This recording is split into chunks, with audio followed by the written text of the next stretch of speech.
Hi and welcome to Wine Mastery. We're here to tell you about wine, hopefully help you find the wine, if not the wines that you will absolutely love. And in this episode, we're going to taste Kylie Minogue's. This is a bit excitable, Well, John. it was. It was Kylie Minogue's Merlot. Mm-hmm. Okay, hit the intro.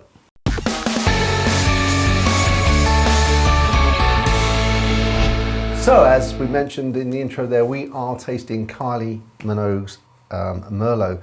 And this is £9 a bottle, which, you know, isn't expensive, but it isn't at the cheap end. It isn't at the rubbish end. And I think we just before we started to film, John mentioned that obviously, you know, it's got a celebrity label. So quite sometimes, not always, but sometimes it's all about the celebrity label and they don't feel like they have to work that hard at the wine. Yeah, I can completely get that because I think, you know, it's a brand, isn't it? It's a brand. Yeah, exactly. And people buying it for the brand rather than really being bothered about the wine. Yeah. So we're sort of, you know, we won't let that sway us, will we? Definitely not. No, we're going to taste it as a wine, whether it's Kylie's or not. Yes. So, shall we have a little look at the colour? Let us do it. Let's go for it. So the colour, I'll let you have a look. It's very deep, isn't it? It's a nice burgundy colour, isn't it? How can it be burgundy? Burgundy is a different wine region. It's just the colour, though. The colour is like that nice, rich burgundy. I like that. It's brilliant marketing for burgundy, isn't it? It looks ready for me to taste it. It does. But I think first, before you do that, you've got to smell it. We'll have a smell first. Okay, the nose. Oh, the nose. Smell it. It smells rich, like chocolate. Oh, I get chocolate. I don't normally get chocolate. I can't. Normally, you say chocolate, I can't normally distinguish it. But yeah, I got that. Yeah, cocoa, sort of dark. Yeah. Yeah. It smells quite good. Yeah, I can't get any fruit. Can you? No, not really. I don't know if I'm oversensitive, but it's in tannin. I know you can smell tannin, can you? No, I don't think you can smell it as such, but you can smell a wine and get a gist for how it's going to taste, and right. you can. Yeah, I suppose you can. I don't know if you can smell tannins, but you can smell if it's going to be tannic. Okay. If you know what I mean. Yeah. Oh, I'm not. I guess a little bit. I don't know. Imagine a little bit of strawberry. Quite possibly. I'm not getting that. I'm struggling to get past the chocolate now. Now I've got that in my head. Right. No, it's obviously it's not obvious. No. All right, let's have a off the taste. Yeah.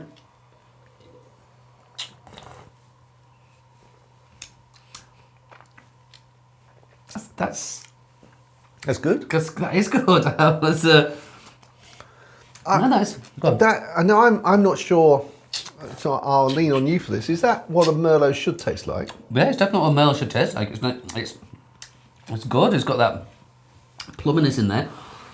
There's also kind of a hint, like a peppery. As the wine develops it gets a bit peppery on the end, which is nice. Really soft on the tannins. Yeah, very soft on the tannins. Smooth. Yeah, but they're there, but they're balanced, very balanced. Mm. I mean, what is also surprising is for me is that this is produced in France. Languedoc, is it called? Languedoc, eh? Languedoc. Languedoc. It always sounds Scottish, that Languedoc. But yeah, because obviously Kylie Australian. I would have expected this to have come from Australian shores, but yeah, I didn't even think about that. You would think she'd be producing an Australian wine, wouldn't you? She's one of the most famous Australian personalities in the world. Yeah. That is a bit odd. But anyway, yeah, so sort of southwest France, sort of Mediterranean, just on the corner there where it meets Spain, is where it's produced. And so obviously quite sunny there, quite hot. Yeah, and you can almost tell that from the weightiness of the wine and the juiciness now that holds itself. Because I have to be honest here, John, I think that it's very good. I'm really enjoying that. It's very smooth, isn't it? And the flavour is very full. I mean, the length isn't particularly long. No. It's not ridiculously short, but it's not, you know, very, very long. It's not lasting. But it's enough to make you kind of try some more, keep going at it. Yeah, it is. Because I think, well, obviously Kylie's not out there making it herself. Well, I don't think she is. But she's only got small feet, hasn't she? So she'll be able to press the grapes. Only so many grapes at a time, yeah. But this Not bad at all. I think I came in with this thinking, like you said, it's a brand. Kylie's a brand, and as such, that just it was going to be a fairly poor wine, or I didn't expect it to be this good, I should say. But I'm quite impressed with that. So, pairing with cheese. I'd be brave enough to put this with a blue. And I tell you what I put it with. I'm sure I've recommended this before, but the smoked blue Stilton. Okay. Only because, looking back when I describe smoked blue Stilton, I always describe that as having a rich, like, chocolate flavour. It doesn't taste of chocolate, but it's rich like chocolate. And I think that would just match that perfectly. And the smokiness takes away from that salty, harsh edge which you might get with the blue cheese, which I think a lot of people don't like. That metallic. And so it's very rich. And I think I'm going to have to try that. You know, I am, because that's intriguing in my own mind. I'm thinking, ooh, would that go? And I think it would, yeah.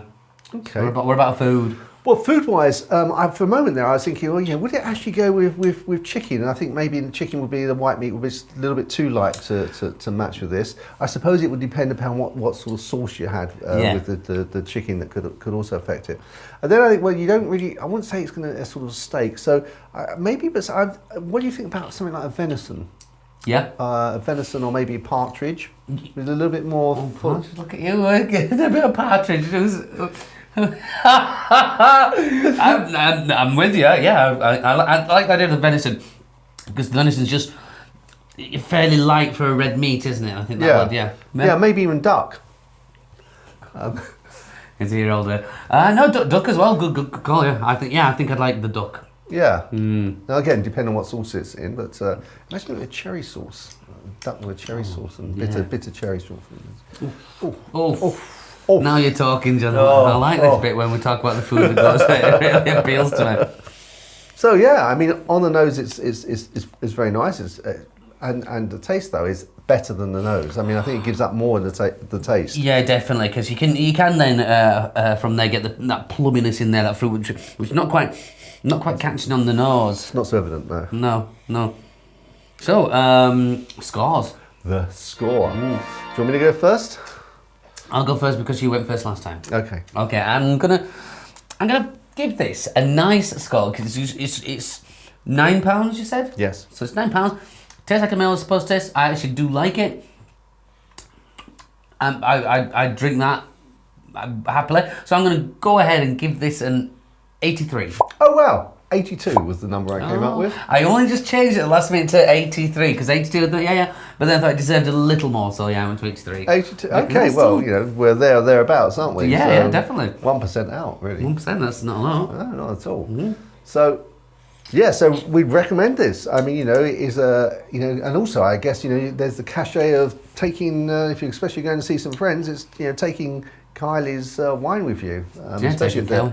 Oh yeah, well no, that would be a much more cachet, wouldn't it? Imagine turning up with Kylie on your arm. Oh yes. There we go. So, in terms of, obviously you have a wine shop, so you're not going to go out and buy it because you have lots of wine to choose from your own wine shop. But if someone was to give this to you, would you pass it on to someone? I'd keep this. I quite like that. I think there'd be an evening where I would drink that. And I'm so surprised by how much I've enjoyed it. I will buy another one of this just because I can't believe I'm enjoying it so much, really. Yeah. Good. Well done, Kylie. Well done, Kylie. Well done the team behind her, I'm sure. Well, and that's for French wine. Again, French wines tend to be more expensive, so the price point is pretty good. Yeah. I'm sorry, John. I can't believe I said that. I'm just looking at how much I've drunk and you haven't, so... Probably means I've been talking more. No, probably, and that doesn't happen that often, does it? No, but you're right, with the price point you're saying there, £9 for a French red. Yeah. That's pretty good. It is pretty good. Excellent. Okay, guys. Well, I hope you enjoyed this one. If you haven't already, please subscribe. Give us a thumbs up if you enjoyed it. Please don't forget to comment anything you may like or dislike about the video, or any comments you may have about wine in general. We'll be pleased to try and respond to every comment we get. So until the next time, when we're really looking forward to tasting another wine. Yes. Yes, we are. We'll see you there. Chin chin. Chin chin.